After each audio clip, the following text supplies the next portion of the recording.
We're backstage at Merriweather Pavilion, DC101's Kerfuffle, presented by Ladas. We've been calling you the whole time, legendary guitarist Tom Morello. How's that feel on you? How's that jacket? I mean, it's. I think I'll have it on my business cards. Okay. Yeah.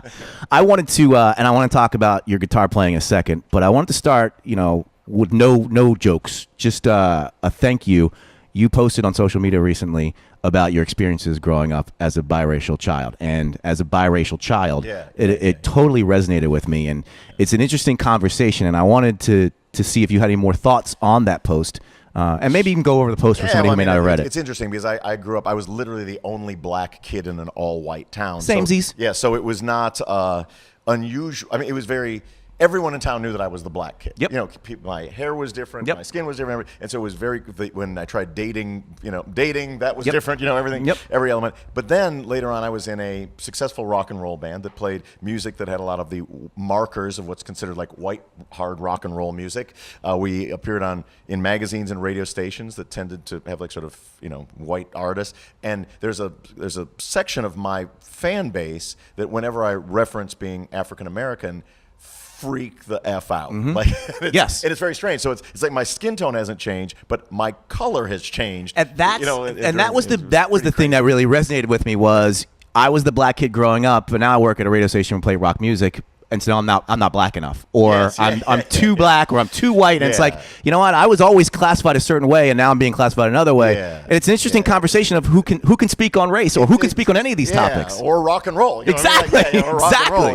It's part of the sort of the messed up DNA of this country, and the issue of race is one that's still very prevalent. But I think that it's perhaps it can be a learning moment as well. Absolutely. That you don't you don't have to like a particular kind of music or have a certain kind of diction in order to be African American. So true and so well said. Was there a reason why you decided, you've been in the public eye for over 25 years now. Why now did you go, hey, you know what? I mean, there's always just some jackass who just says, you're not black. It's this cognitive dissonance. Like in my mind, you've always been white. Stop saying you're black. It upsets me deeply. And it does sort of open a conversation like, well, why would that upset you? And why would you make that assumption to begin with? And why, when someone self-identifies as African American, is that a problem? Yeah. Why is it for you? Why is it for you a problem that I identify a certain way? Yeah. Anyway, it's a crazy old world. Do you identify as a guitar player?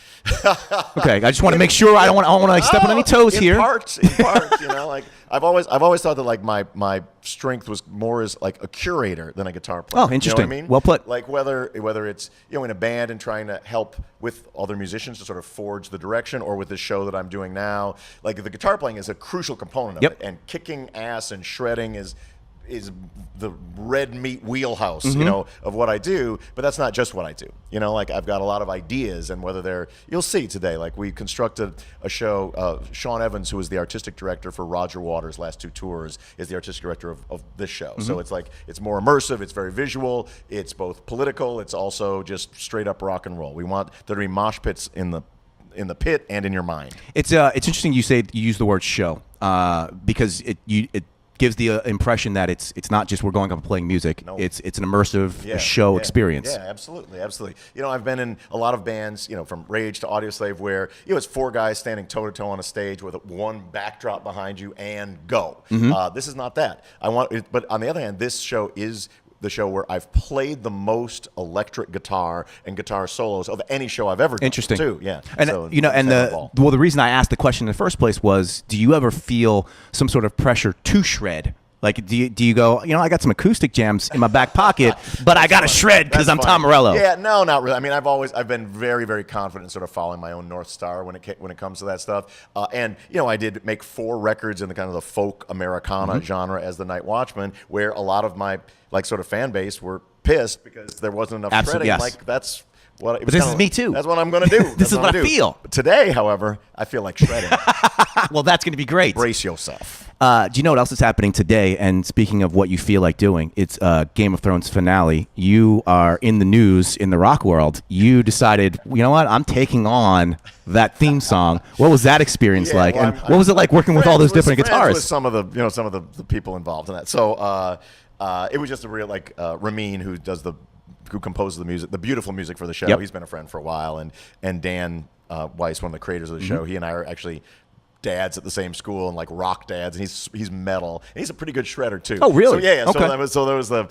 And I've known Nuno for a while and Scotty. So we had a real ball, like doing a Game of Thrones, a shreddy version. Of Game of Thrones. And the one big surprise was like Brad Paisley came in there and that guy kicked ass. I was going to say, so guitar. that was the surprise of the video. Was like, wait a second, Brad Paisley's in there. Yeah. He stopped by and he can play guitar too. So we'll post that, by the way. It's on DC101.com.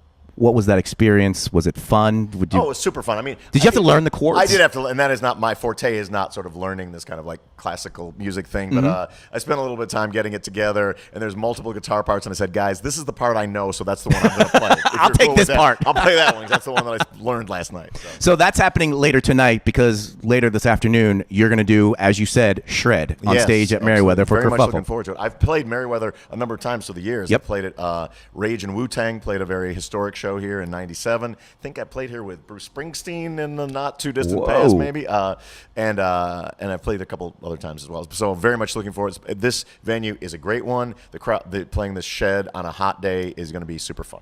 And we're really happy you're coming here and playing with us, and we're looking forward to your set. So thank you, Tom Morello. We appreciate the time. My pleasure. Thank you.